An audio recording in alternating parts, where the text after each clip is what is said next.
The time is now 6:38 p.m. I call this meeting to order.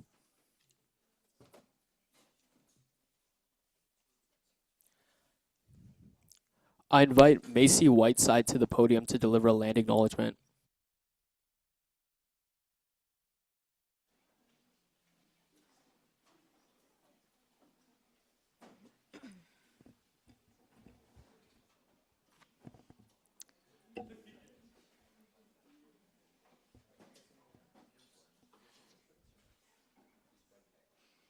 We acknowledge that Western University is located on the traditional lands of the Anishinaabe, Haudenosaunee, Lenape, and Chinook nations, on lands connected with the London Township Sombra Treaties of 1796 and the Dish with One Spoon Covenant Waupun.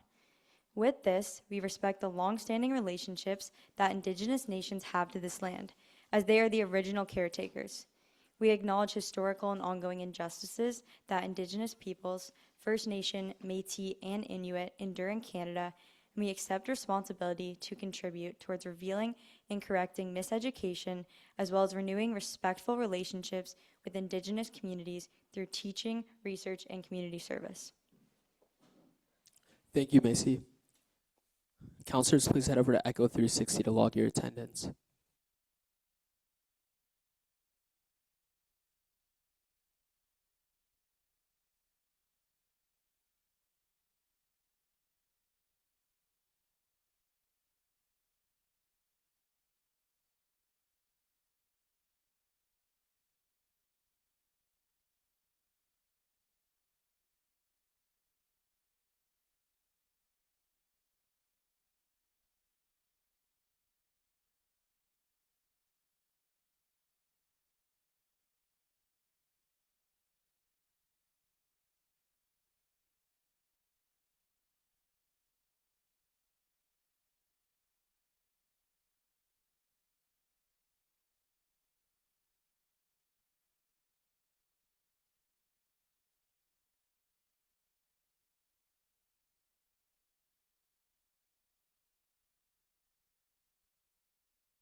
Moving on to the approval of today's agenda.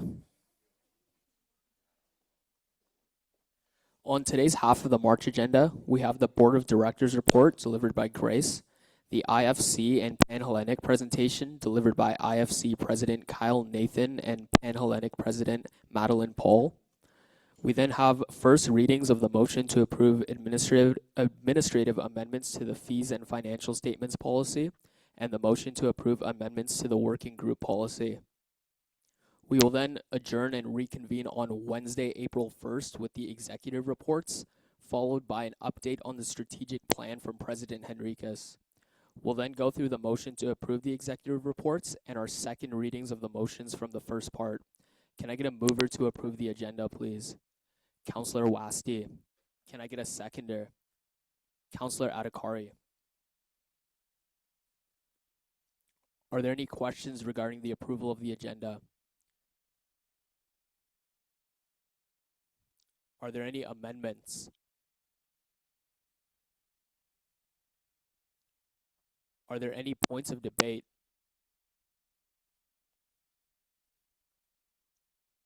Are there any objections?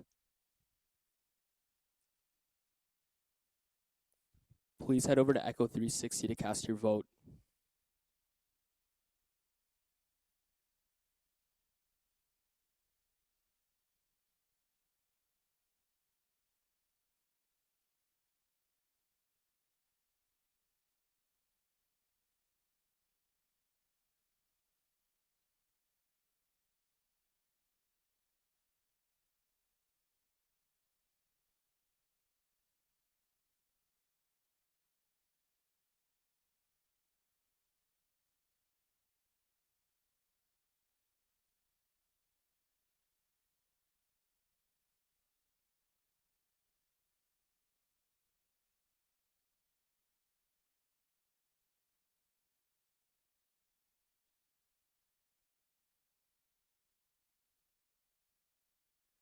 The motion passes.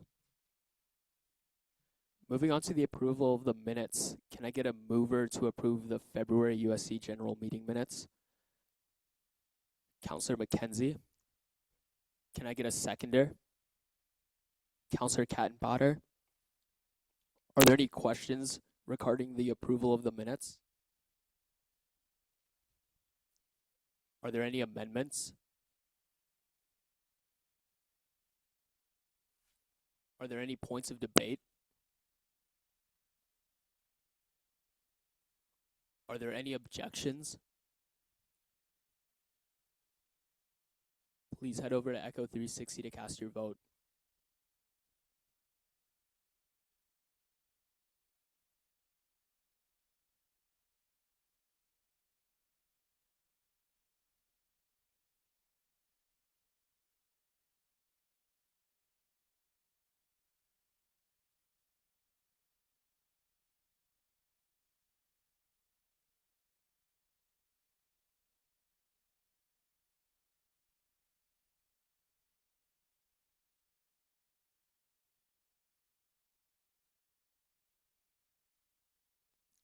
The motion passes.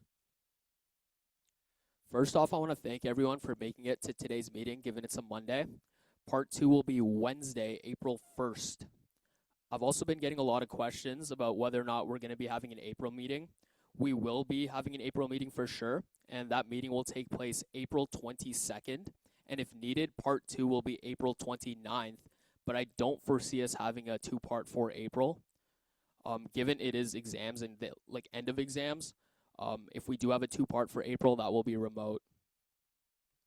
In Part 2 of the March meeting, you guys will all fill out a Google form on the floor so we can determine everyone's availability for the council dinner, and that will for sure take place in April before the exam break.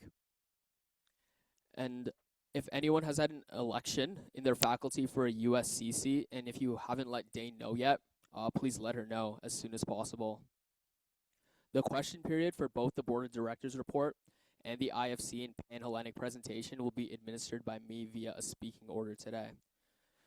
Okay, that's all for me. Moving on to the Board of Directors report, I invite Grace Wu to the podium to deliver the report for March.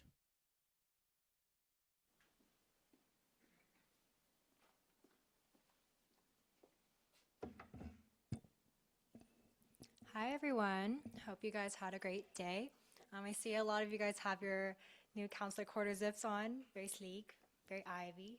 I think I'm getting a little inspired for the board, so taking notes mentally. So I want to talk about two things that the board has been up to for the past month. One was approving the fiscal 2027 corporate budget. So the budget has been approved by the board, and for context, you guys have experienced council oversees and approves the executive budget as well as the ancillary fee bill. And for the board, we oversee and approve the corporate budget, which pertains to the USC's operations that fall under our COO, Jeff Armour.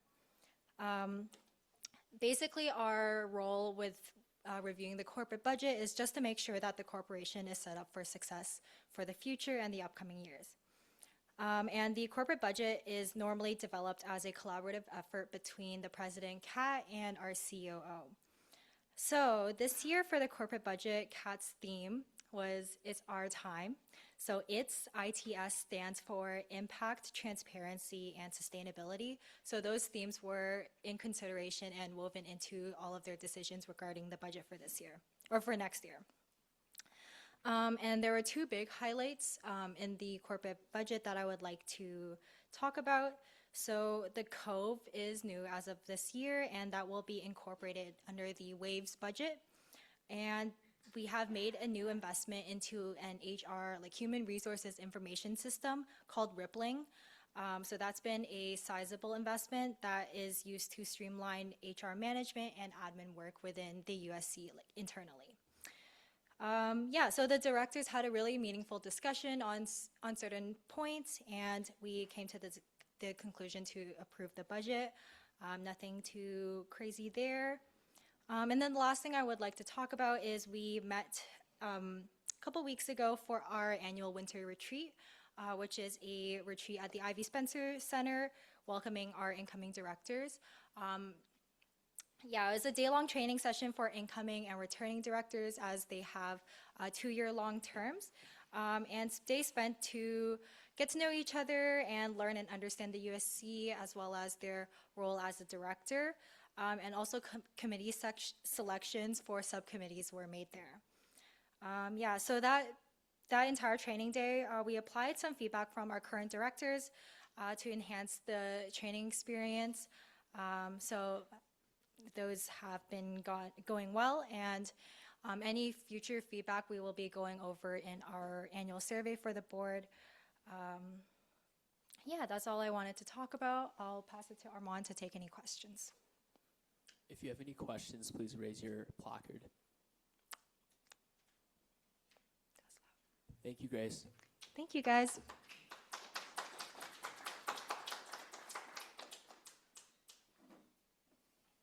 Before our next presentation, I'm going to defer my speaking rights to Vice President Ahmed.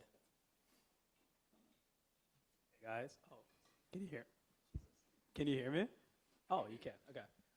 Just me and Wade here today. Hi guys. Everyone else is at Woman in House, but I know we're your favorites anyways, so I'm glad we can make it out here for you all. For this presentation, I'm hoping we can get a lot of attention. I think we have Pan-Hellenic Association and the Interfraternal Council coming up to speak. I've been working closely with them this year to see how the relationship with the USC has been in the past and what it can look like in the future.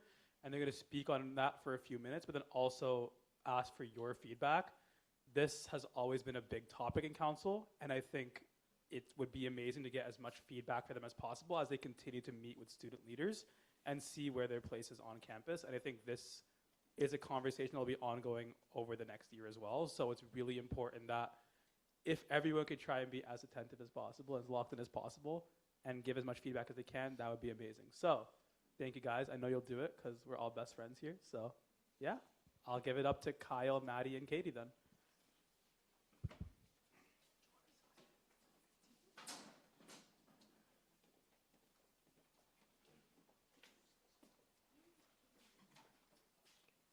Hi, everyone. My name is Katie Boswell. I'm the 2026 Pan-Hellenic President for this year. I'm really excited to be having this conversation with you all today. I am new. I started just February 1st, so please bear with me if there's anything I can't specifically answer. Maddie is here as our past president specifically for Pan-Hellenic related questions. But we really just wanted to say thank you very much to Kat and Saud for having these conversations. I know they've really been positive across the last year. So yeah, thank you. Here's Maddie.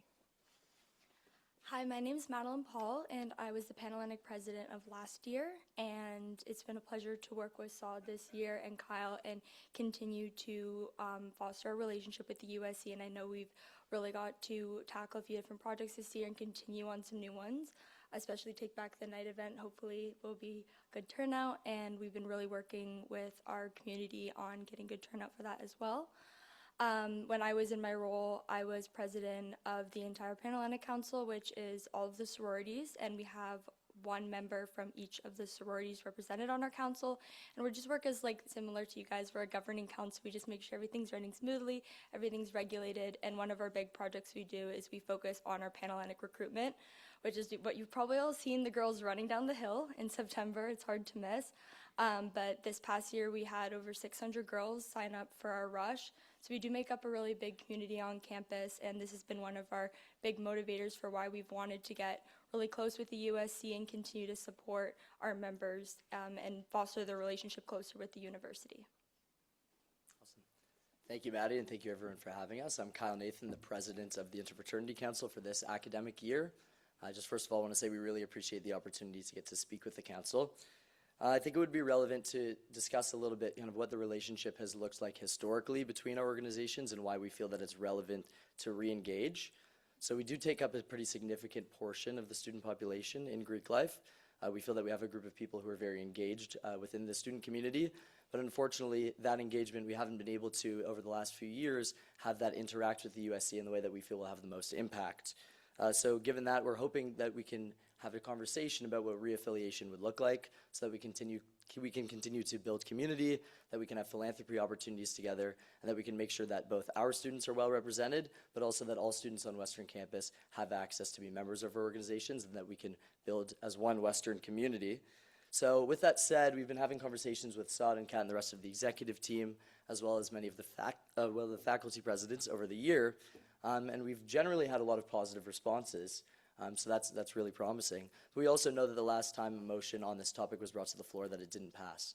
So our goal, instead of giving a presentation and kind of having it be static, was we were hoping to be able to have an interaction with all of you about how you feel about the relationship, what you think an appropriate relationship would look like going forward.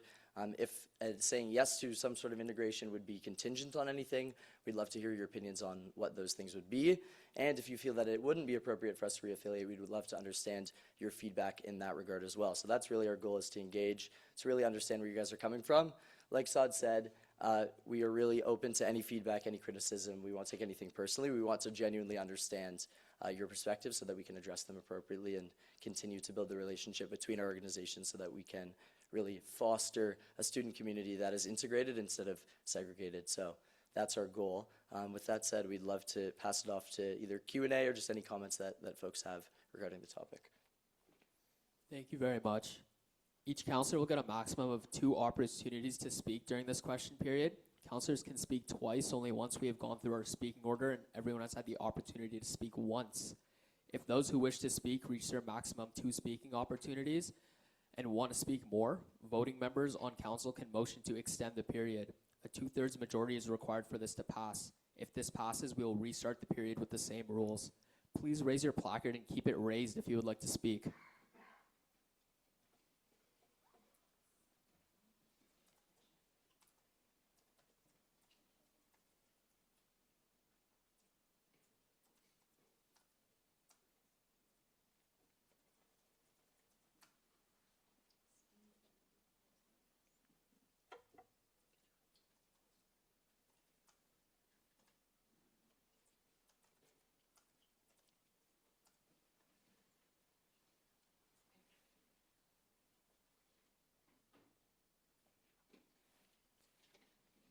You may lower your placards. Councillor Adhikari, you may begin.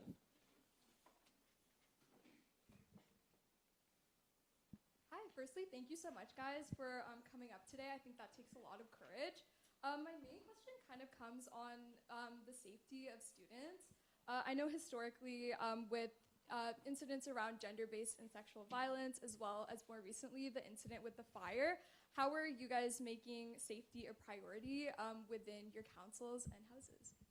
Absolutely. So I can speak to the fraternity side, and then I'll pass it off to Maddie and Katie regarding the sororities. So our governance structure is complicated because each individual member organization both has their governance structure within Western and also has an international organization, and each of them have safety provisions. But as well, the IFC, who oversees all of it, has bylaws and mechanisms in order to enforce those. So in the case of the fire, obviously a very unfortunate incident, from the IFC perspective, we only have leverage to potentially suspend organizations, and that is the course of action that we took in the case of Pi Kappa Alpha.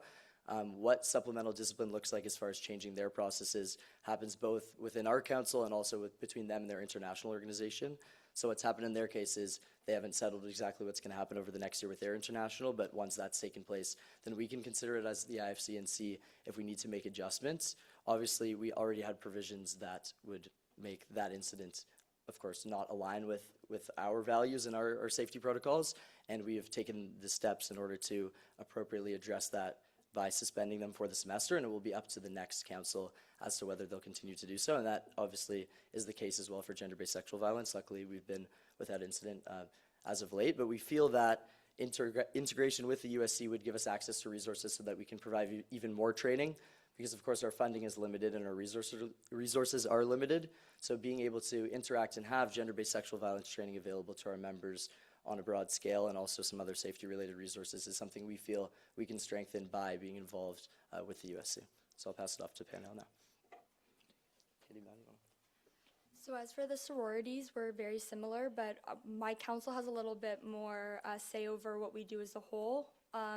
So in regards to each individual sorority, I know that they have their own rules and regulations from their international, and what we've all put in place throughout the years we've been here, but definitely have strengthened them since the incident has happened, is we do have safety plans put in place at all of our events, especially with how big our organizations are getting. This is something that's been really important with making sure that we have space to hold everyone's capacity, but also make sure everyone can be there safe.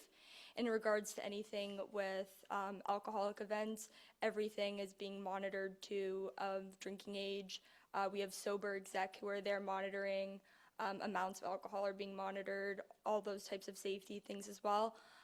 Katie can also touch a little bit more on exit plans that they have in place.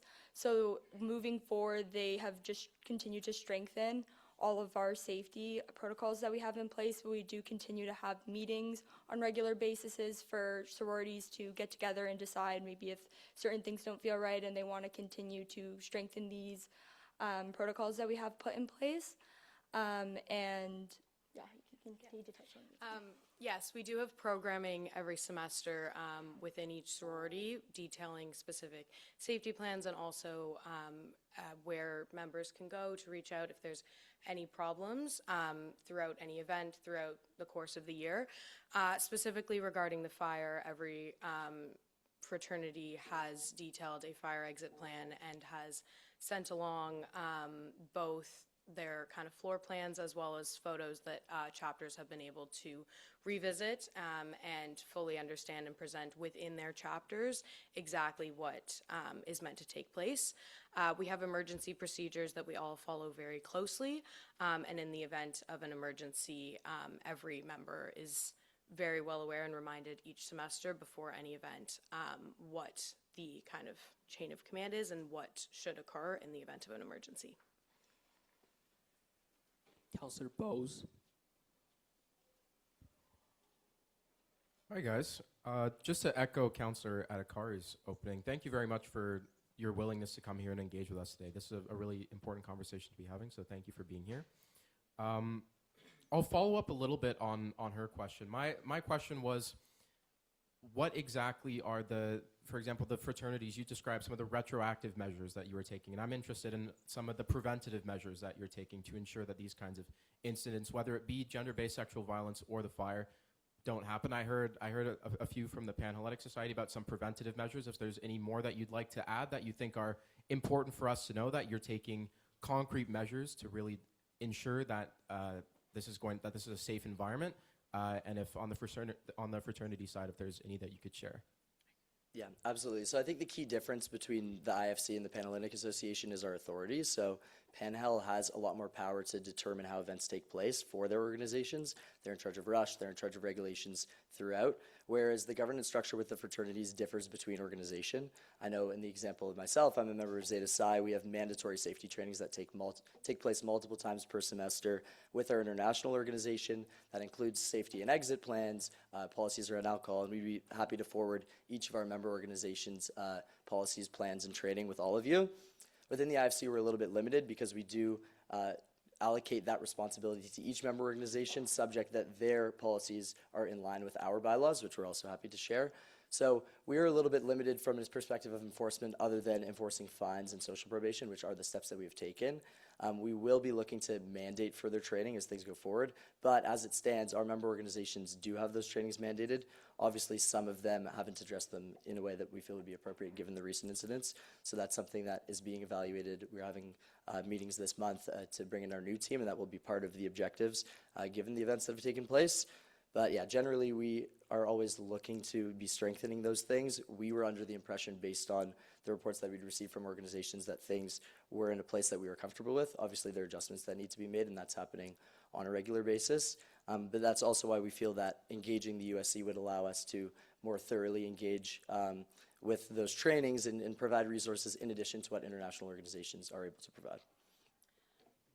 And just touching further from the sorority perspective, every September we have a rules night where there is specific rules outlined to the Panhellenic community, of which all chapters must attend, and we discuss a plethora of different procedures and programming and rules revolving around kind of these topics. One thing in particular regarding gender-based sexual violence, that's really important for us is that at any event that we attend, the only people who are able to handle any kind of alcohol are women. So no men are allowed to be providing any alcohol. That's something we do to protect what women are consuming, and that's specifically to tackle kind of gender-based sexual violence.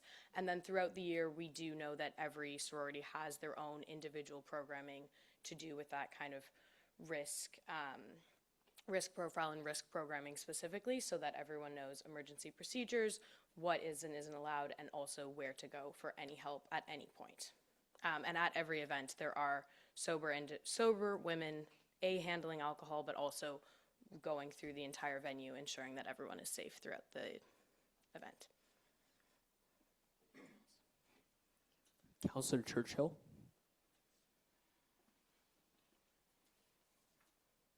I'd like to add on to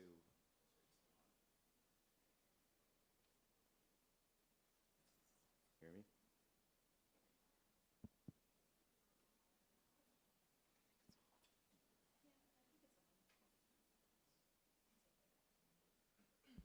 Let's try that again.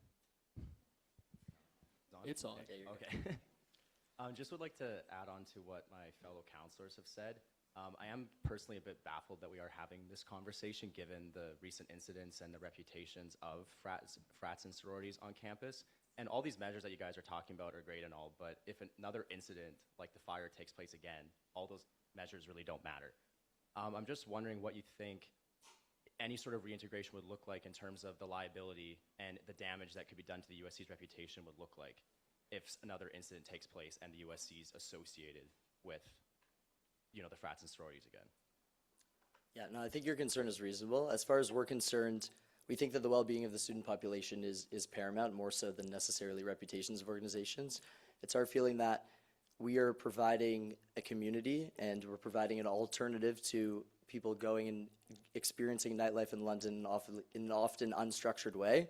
We know that events that can take place at a bar, at venues where there isn't oversight and supervision, those things aren't necessarily associated with the campus, but we know that many members of our organizations and members of the student community are subject to a lot of incidents that have no recourse in those locations. We understand that we are providing an alternative in which we do have a governance structure that is intended to oversee these events. We can't predict the future, and we can't promise that there will never be an incident at a social event, the same way no other club could. I know there are plenty of clubs who have social events that also involve similar activities and that those are affiliated.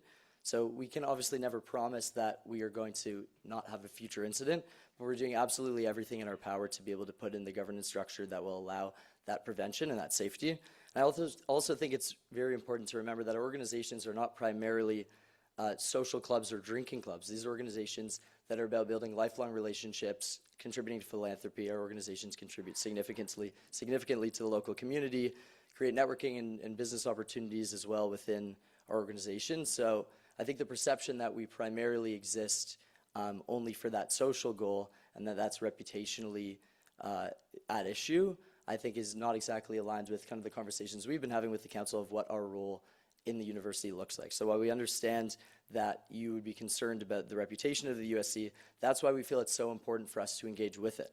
Because at the end of the day, Greek organizations are going to have an impact on the reputation of the Western University, whether or not they're officially affiliated. So being able to actually engage, understand your concerns, put in the guidelines that you think would be appropriate so that we can create the safest student community is paramount. Given that we're going to continue to exist, we would like to exist in collaboration, not in parallel. So that's my position on it. I would love to hear from the panel as well. I agree with everything you just said, and I think that was one of the big reasons why we wanted to continue this integration with the USC, and especially with our conversations with Saad this year, we really had the opportunity to open up and talk to him about everything that we do within our organizations. And I think it is really tough sometimes for people who are not part of our organizations to fully understand what we do without being part of it or really hearing about everything that we do. Like Kyle had said, we aren't just social clubs. We don't just party all the time. We do a lot of philanthropy events. Specifically, like my chapter, we're so involved with our philanthropy, which is Women's Heart Health, and we've donated, I think this past year we donated like over $28,000 to Women's Heart Health, and all the other chapters have their own philanthropy events that they are involved with in their own organizations that they like to donate money to, and we all come together to support each other's, which just makes our community really special. And philanthropy is like one of our really big drivers in our community, and Panhandle has their own philanthropy as well. And just being a part of an organization where we're able to actually make a difference as students is something that's really important to me, and I know that's something that's very important to all of you within your own divisions within the USC. And as for what you were saying before, just about maybe not things happening again, is we're not just students all together in, these big frats and sororities. We have our own internationals and international standards that we're held against, and we also have, these are adults from international. They come and visit us. They have to stay in loop with us. We have chapter advisors who are adults who live near campus and are regulating us, our rules, our bylaws. Panhandle has their own bylaws, and each chapter has their own bylaws to follow. And each of our organizations are very strict in that sense that we are being held towards a standard of our international organization, but also for Western. So we do have a lot of rules and regulations to follow. And that's kind of everything I have to say on that. Did you have anything else? Okay, thank you. Councillor Gandhi. Hello. All right. So, yeah, I just want to start on the note of just thank you guys for coming here today.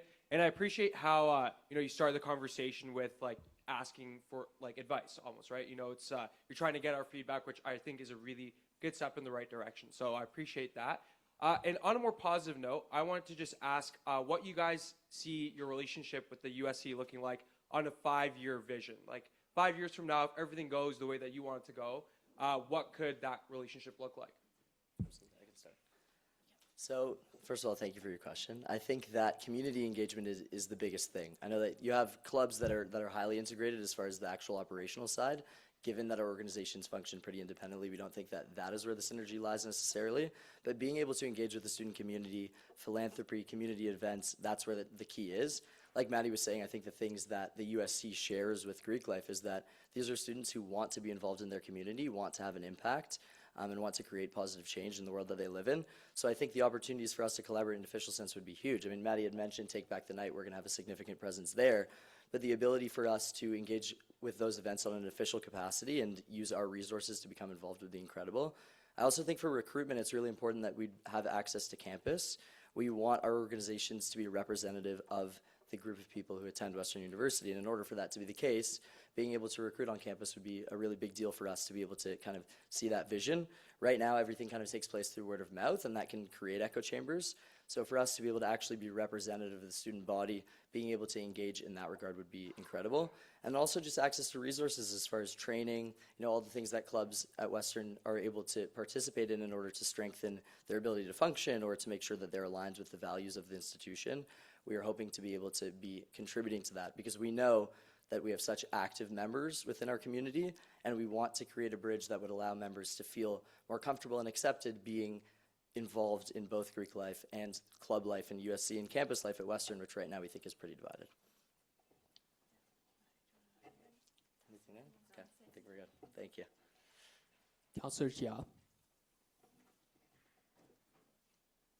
Thank you all for coming in today and for your presentation. I was wondering if you could provide more context about the 2023 special motion on the USC Council for to re-grant some privileges to Greek life.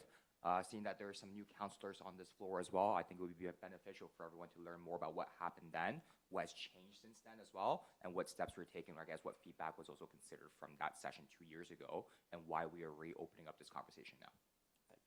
So I can speak to that partially because I was on the Interfraternity Council at that time. I wasn't in the same leadership position that I was.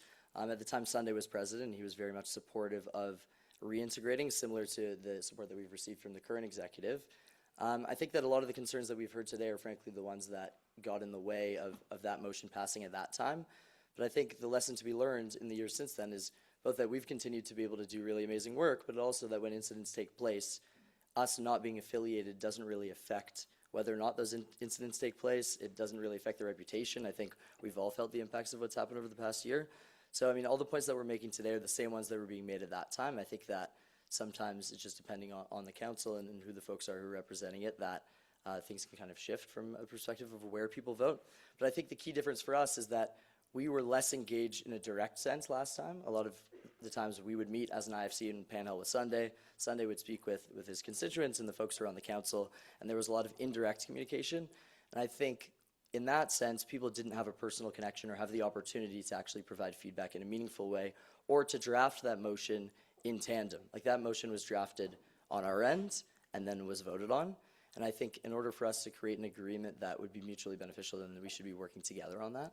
So I think that's the key of this time around, is if we are looking to reintroduce a motion potentially next year or the following year, that we do that as a team, and that we kind of use the values that we hope to have as integrated organizations while drafting that and throughout the entire process.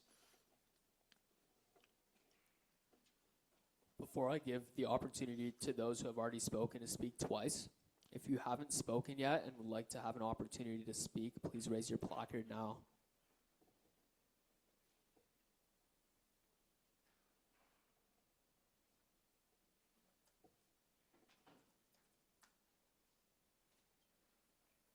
You may lower your placards. Councillor Guman. Hi, again, thank you for coming and speaking to us today. My question is in regards to the USC. You are saying that you want access to USC resources, but in the years that you haven't had a connection to USC or a relationship with USC, what are the resources you have been using, for example, for recruitment, for spaces, for training, for et cetera, that you believe will be beneficial to connect with USC? What have you been utilizing otherwise? Sure. So I'll pass it off to Maddie and Katie to talk a little bit about recruitment, and then I can address the rest of it. So as for recruitment, we kind of do recruitment all together for all of the sororities. Some of the sororities on our campus don't have houses, so this does serve as a bit of an issue when it comes to recruitment. For some of our information nights, we've been having to do them outside, or sometimes we're able to get access to a classroom, but we're not able to accommodate the number and size. Like I said, we had over 600 girls rush this year, so it is a bit difficult to find a big space like that accessible to us. So sometimes we'll be able to get some spaces on campus, but like I said, again, very limited. Especially it's been difficult for those chapters that don't have housing spaces. Most of the fraternities do have houses, but not all the sororities have houses. Specifically, Katie's chapter does not have a house, so maybe you could speak a bit more on that. Yeah, so for my chapter in specific, all of our events we do have to host at other venues, which just from a student perspective is often costlier just to get there and back, but also from a chapter perspective, that is a significant expense every year. But in terms of also the recruitment perspective, we're currently having girls go through recruitment, going all different locations around London, which if we could centralize that would be a lot safer and be streamlined for girls as opposed to having our community across London. Something that we'd kind of be hoping to do for recruitment would be to have a centralized location and possibly on campus. The biggest thing too that we would really love to see is, to Kyle's point before, being able to promote, or sorry, it might have been Maddie's, but to being able to promote across campus so that really everyone has the opportunity to hear about recruitment and promote throughout the different residence halls and throughout even having a table in the UCC would be really amazing, because we really do want everyone to have the opportunity to be involved. And the current structure, how it's set up, is really just if you hear about it, then you decide to enroll, whereas we'd like to have more people learning about it and coming out and being involved. And to the point of recruitment, the fraternities are a little more fragmented. Each organization runs their own recruitment process. But with that said, to the point of being able to promote on campus and represent the student community, that's very important. but also our philanthropy engagement. Right now, all of our philanthropy events are taking place at private venues, often far away from campus. And in order for us to have a greater impact and reach and be able to interact with the student community, being able to host some of those events on campus, I think would be hugely beneficial. And I think that goes both ways. It's not just about us, for example, being able to cut the cost of a venue. I think that us being integrated into the campus as members of the community would be mutually beneficial and would also allow us to have a greater impact, both philanthropically and through our recruitment. Councillor Master Leonardo.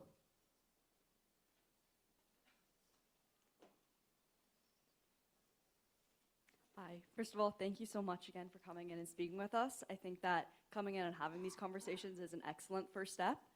So safety has been addressed extensively here on the floor tonight, so I'd like to shift the conversation toward the financial accessibility of fraternities and sororities. I don't claim to be an expert on this topic, and I might be operating under a complete misunderstanding, but my understanding is that there are significant costs associated with joining a sorority or fraternity, often much higher than those of a USC club or initiative run by the USC. And given recent changes to OSAP and the broader importance of fostering an equitable and accessible student community, I'm interested in understanding how financial barriers are being addressed and if you were planning on utilizing USC budgets for this. Are there any steps you are taking to ensure that participation in fraternities and sororities is more financially accessible for students? And again, of course, if I am understanding this differently, please correct me if I'm wrong. No, that's a really excellent question, and it's a key concern for us, obviously, because our operational budget is paid for entirely by the members. Each organization does it differently. I know in my example at Zeta Psi, we have access to scholarships for students through our international headquarters. So if the semesterly dues are in excess of what's available to them, then there's a series of grants that they can apply for. So we have academic grants as well for those who submit their grades or write essays and things of those type. We also have certain DEI initiatives that provide scholarships as well within our organization. On an IFC overall level, we don't have access to funds that would facilitate that. It's actually not something that we had discussed previously of using USC funds in that way, but I do think that it could be a potentially a very strong initiative to allow more equitable access. So I think that kind of ties into what our recruitment strategy would look like of being able to open it up to more people and then also lower the barrier. But I can pass it off to Panel to discuss the sorority side. Yeah, so I kind of echo a lot of what Kyle just shared, but for the sorority perspective as well, we have the same kind of scholarships, grants that are available to be applied for. Something that, again, we haven't discussed, but has just come to mind in terms of the USC and budget is recruitment. Right now, we are looking at changing a few things this year, and it is going to be more expensive this year because particularly of a venue. One of the things we're going to be doing this year is having a centralized location at RBC Place, which is a very, very expensive venue. And if we could move that to somewhere on campus, we could significantly decrease the cost of going through recruitment. And those scholarships and grants aren't available until you are a member in the chapter. So if we would be able to decrease the cost of going through recruitment by utilizing a USC budget, then we could have more individuals go through recruitment, experience recruitment, see if they're interested, and then ultimately apply for those scholarships and grants that are done at our international level.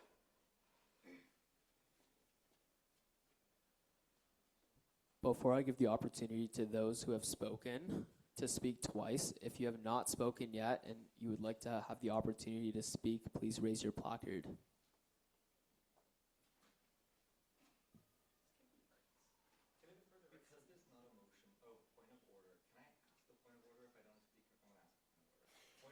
Am I allowed to participate in discussion because nothing is being voted on? Yeah, you have to get a voting counselor. I will defer my speaking rights to you waived. Thank you.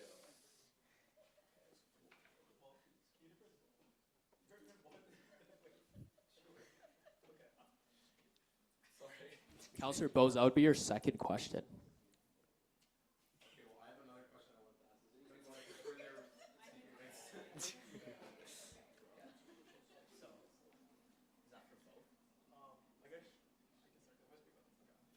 Councillor, Vice President Ahmed. Let's do all the cards first, I guess. Did anyone else have their placards raised? Okay. Vice President Ahmed. Okay, so I think I also didn't give enough background on kind of the USC side of our conversations with the IFC and Panhel this year. I've worked really closely with Kyle and Maddie, and then starting with Katie as she's started recently. I think on our end, when we were looking at the student engagement side of how we operate, we wanted to make sure that we engage with every student. And when I came in, my goal was to make sure student groups that are the most disengaged this year, which or in previous years, not on their own, but with the USC, was my goal to try and re-engage with those. I think a lot of the conversations we've had this year, I think we can both agree, has been very much like talking about what IFC and Panhel can currently do to like work with the USC in terms of like coming to take back the night. And I've gone and spoken to like frat members and sorority members and like talked to them about things that USC offers. But in the context of this conversation, there hasn't really been like a deep discussion about what reintegration would look like. So I think kind of the goal of this conversation is less understanding, how do I say this? It's less about asking specific integration questions, but more I think they're looking for advice as well on what integration could look like, because I think that's not something we've had a discussion on. So like a lot of our discussion this year has been like informal engagement for the most part. So I'd say, yeah, that's it from mine. It's kind of the work we've done this year on our end. But yeah, thank you. Vice President Massey. It's all good. It's okay. Hi, thank you as well for being here. Like, I really appreciate the time you've taken to come and speak with us today. I've certainly learned a lot about your operations, and I'm grateful for the window that, you've provided into Greek Life. However, I don't currently believe that reaffiliation is maybe the best process forward for the USC at this time. In my opinion, I think it still poses a reputational liability to the organization. I don't necessarily see the urgency or need for the USC to be formally affiliated with Greek Life. If your organizations are seeking support for anti-GBSV training or EDID resources, I think this is still something we can really make happen, and something that we'd be able to pursue in future years without maybe necessarily the free perks of boothing and access to spaces that come with that formal arrangement. I think what it comes down to for me is that if the USC did take the decision to reaffiliate with Greek Life in 2023, that decision would have placed us in a challenging position this year, considering the incident that did take place. I think what integration or building that relationship really looks like is a longer process, something that maybe we do some deeper thinking and have participation from this council, but what that looks like year over year, and what that relationship might look like should maybe look different than what it did before the USC and Greek Life did part official ties. But thank you. Can I respond to that comment as well? Yeah. We really appreciate that perspective, and I think for us, there isn't necessarily a sense of urgency to have a formal process. We just want to be able to engage and provide our members with the most opportunity to be able to create the best organizations that we can. So if that looks like a multi-year process where we engage more informally or only at certain aspects, have some trust building and kind of work towards progress over time, that's also something we'd be very happy to engage in. I think that's pretty reflective of what we've been working on with Cat and Sod so far this year. So we don't take issue with that whatsoever. I know we've been kind of talking about it through the lens of emotion, but at the end of the day, it's just about engagement. It's about being members of this campus and being part of a conversation and working together. So we appreciate that perspective. Before I give those a second opportunity to speak, if you have not spoken yet and would like to have an opportunity to speak, please raise your placard now.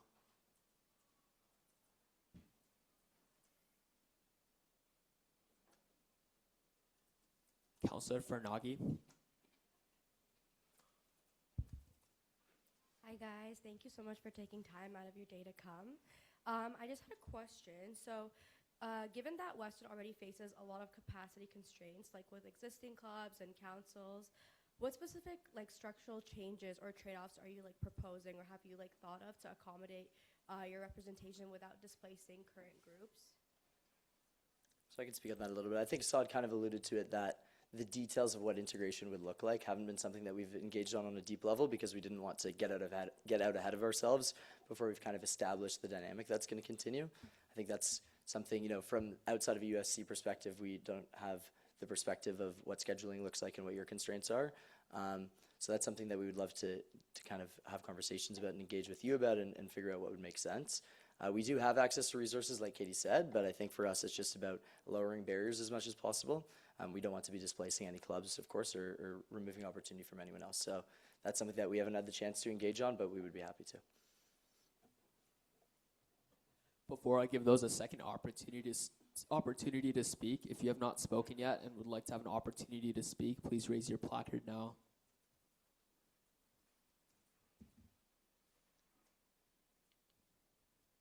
If you have already spoken once and would like to speak a second time, please raise your placard now.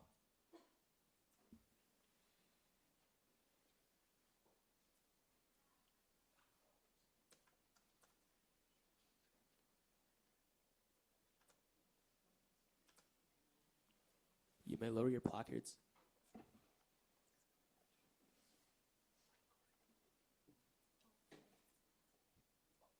Councillor Bose.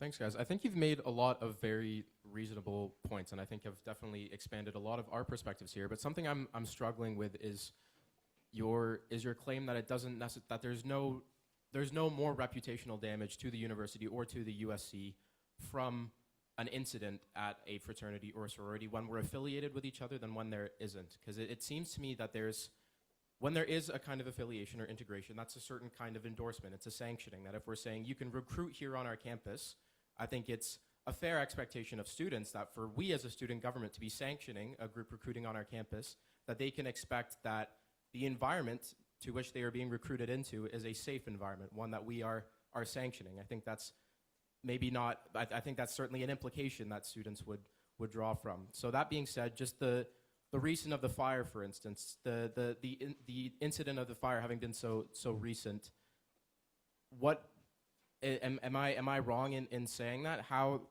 Why would you say that there isn't necessarily a reputational risk to that kind of integration, especially being so soon?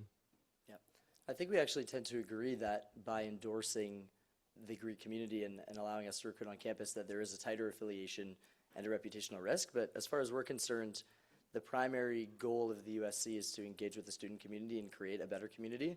And we know that our organizations are going to run in tandem and that we're doing absolutely everything we can to create the safest space for all students. But we also know that our resources are limited. So if we understand that students are going to be participating in our organizations and that it's a part of what it means to go to Western, whether or not it's officially affiliated, and we have limited resources in order to create safe spaces for everybody, engaging with the USC is what we think is the appropriate course of action to take to make sure that students are in the safest, best engaged spaces that they can be in.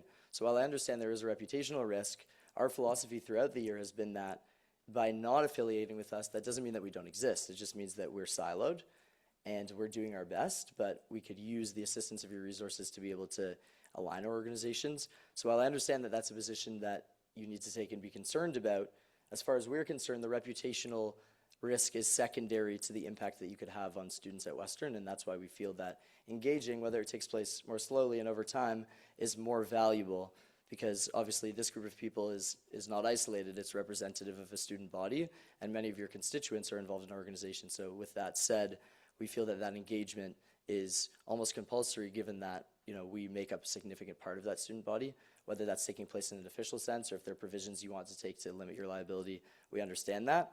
But the baseline that we're trying to establish is that we're better off together than we are apart, and that's what we're trying to work towards. Councillor Churchill. So I'm a bit confused still on why you guys are looking for reintegration, specifically in terms of finances and anything you're looking for the USC in that regard maybe any sort of financial help that it could include subsidized room bookings and other things like that. And especially like a lot of clubs on campus are already struggling to find financing to host their events. They may not get a sponsor all the time. But organizations are backed by wealthy international groups, and you have a lot of wealthy alumni who like to help out, which is great. So I'm just wondering if you think it's necessary and ethical for the USC to provide any sort of financial incentive or subsidies and pull student fees away from programming that anyone can go to on campus towards organizations that are inherently exclusive. My point would be to my point before about an initiative of ours to kind of increase the financial inclusivity of chapters.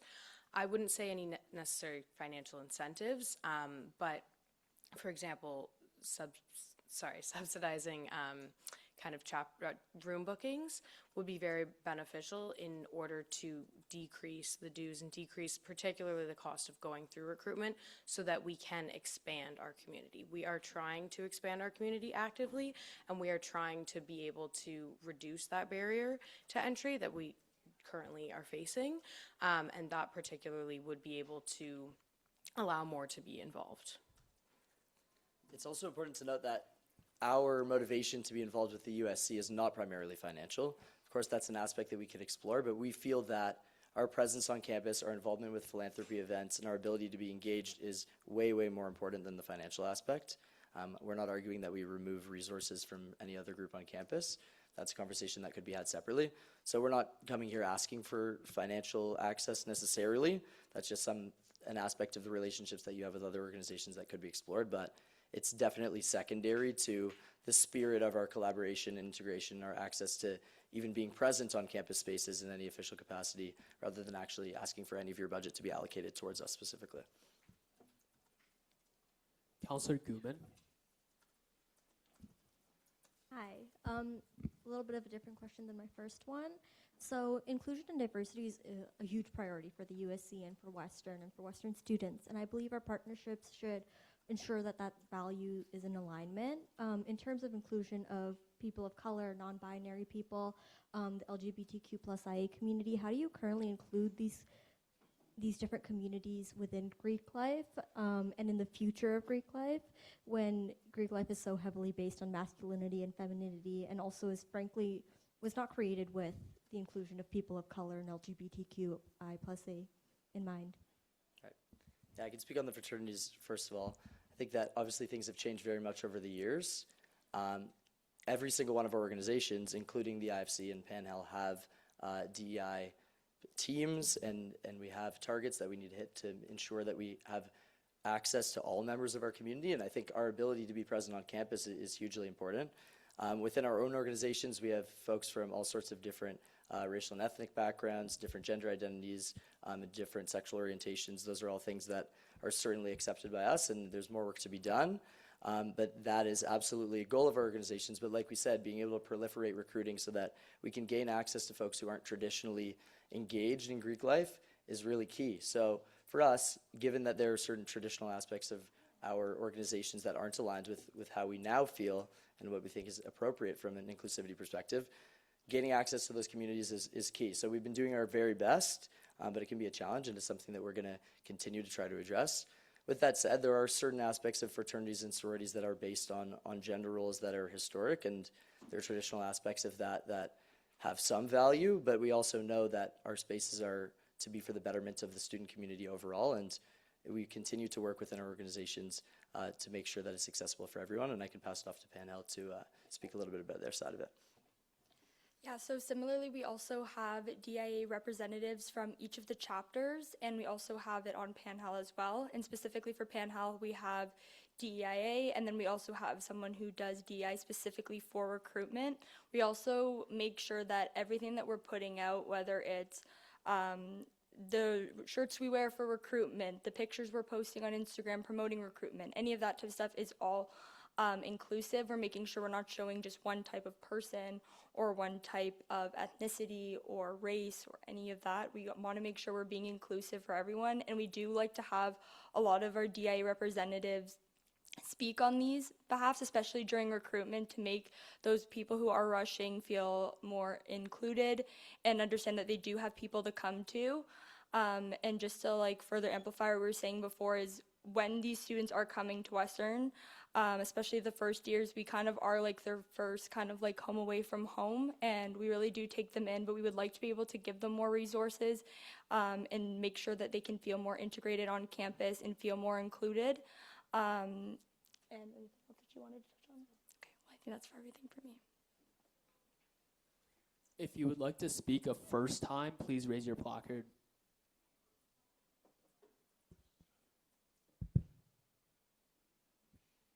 Councillor Wasti. Point of information. Is there just a question period, or is there also I guess a point of discussion period? Just a presentation, so just a question period. Okay. If you would like to speak a first time, please raise your placard. If you would like to speak a second time, please raise. Oh. Councillor Wasti.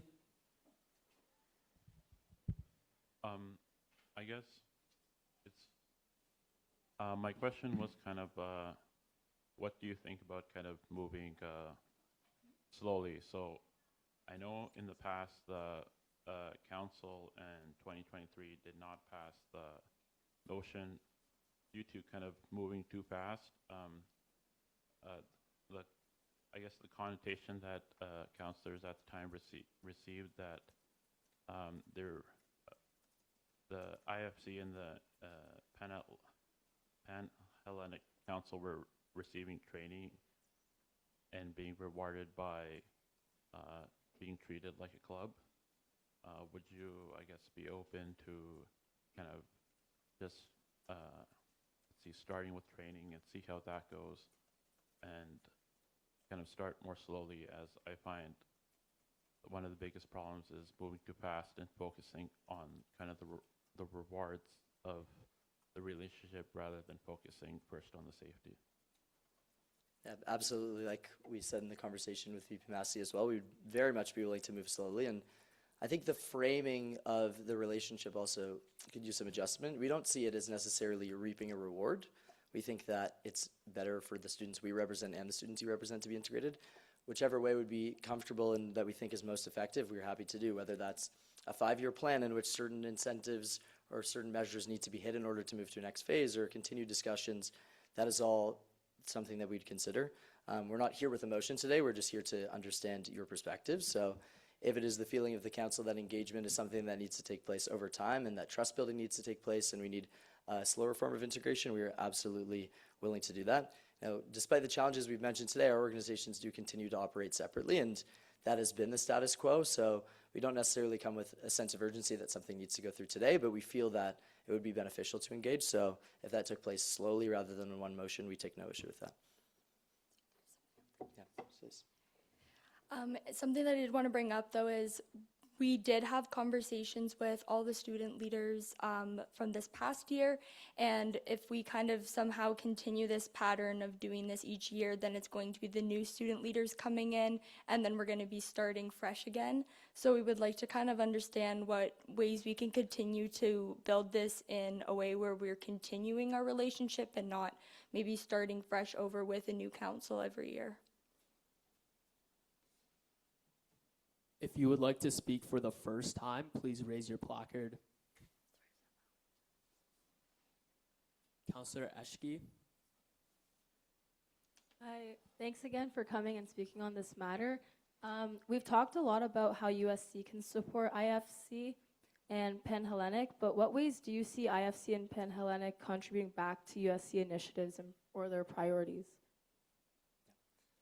I can start on that. So I think a key for us is that we have a group of students who are highly engaged and want to be engaged with their communities. So when it comes to USC events, philanthropy, things of that nature, we have groups of students who are highly engaged within our organizations, and that can continue so that they can contribute to the campus as a whole.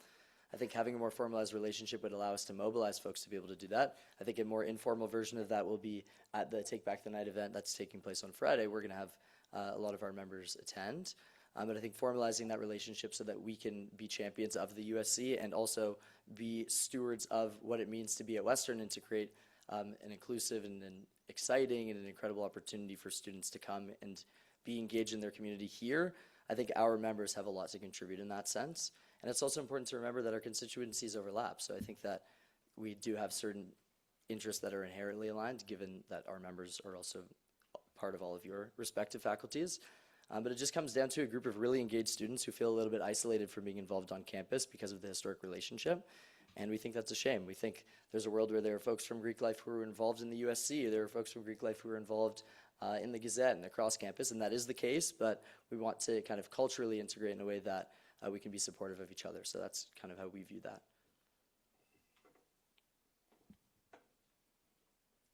If you would like to speak for the first time, please raise your placard.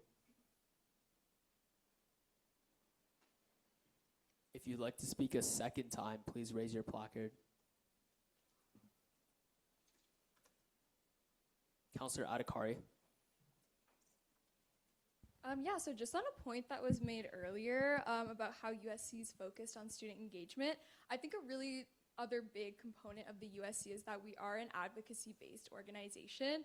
And I think with that in mind, reputation is key to advancing our advocacy efforts and also engagement with various stakeholders to make sure that we're continuing to represent students at various levels of government effectively. So I think with this in mind, I'd love to hear your perspective on the reputational risks of the USC with being affiliated. I can address that. I mean, I already partially addressed it with Councillor Churchill. I think that there are obviously with any growing organization, if you're affiliating more organizations under your umbrella, that there are additional people who carry liability. But like I said, we're a part of the community. I think that we've kind of addressed the ways that we feel that there's overlap. Reputational management is something that we understand and something that we deal with within our own organizations. And if there are provisions that you would want to take formally as we continue with our relationship that would maybe create some separation or protection or anything that you feel like would be appropriate, we think is definitely something that would be considered. But we don't feel that this is a barrier that should prevent us from any engagement. Like, of course, there are reputational risks to any sense of engagement, whether that is, you know, the executive team meeting with Minister Lecce, for example. You know, there's any event that takes place, there's going to be some level of reputational aspects that folks might have issue with. But we think that we represent a huge part of the student body, and we want to work with you so that we can be more aligned. I also think that there's a huge level of misconception of what we are as Greek organizations. Obviously, the things that make the news are horrible events like what took place earlier this year, but these are few and far between relative to the amount of philanthropy and community work that we're doing on a daily and weekly basis that, of course, folks aren't necessarily privy to because they don't make big headlines. And I think making sure that those aspects are considered and understood will also be relevant to the reputational aspect. So, like I said, it's something that's ever evolving, and we are very happy to hear your perspectives on, but we don't think that it's a barrier in which we say there's a reputational risk, therefore we're just going to stop engaging, because we don't think that that is representative of our values. If you would like to speak a first time, please raise your placard. If you would like to speak a second time, please raise your placard. Thank you, Katie, Kyle, and Maddie. Let's give a round of applause. Thank you, guys. Thank you. Thanks, everyone. I'm going to motion for a 5-minute recess. Can I get a seconder, please? Councillor Bose, are there any objections? We will return at 7:49 p.m.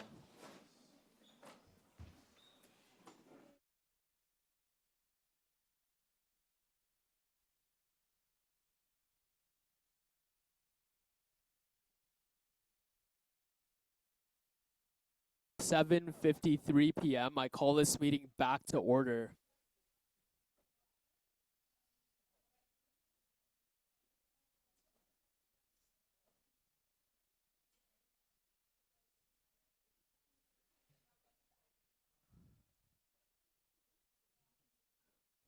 Moving on to our first readings.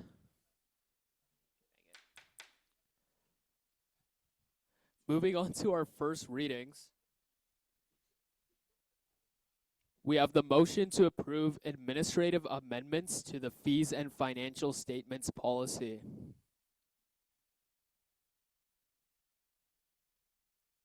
The motion reads, whereas the USC regularly reviews its policies and procedures to ensure clarity and consistency.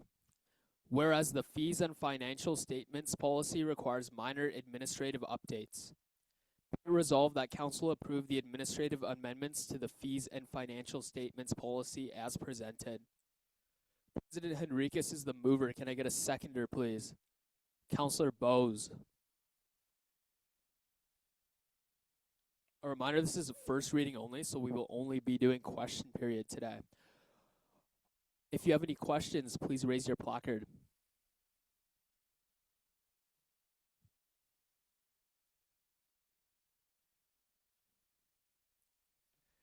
Moving on to the first reading of motion number 3, the motion to approve amendments to the working group policy.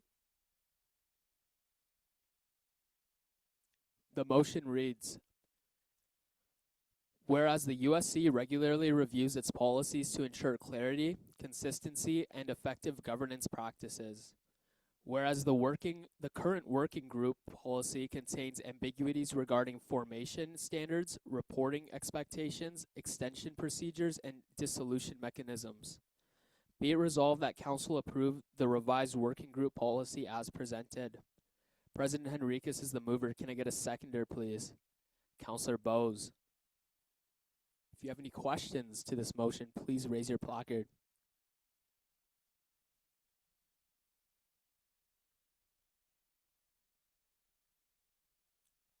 I will motion to adjourn this meeting to April 1st at 6:30 p.m. Can I get a seconder, please? Councillor Johnny, are there any objections? The time is 7:55 p.m. This meeting is adjourned.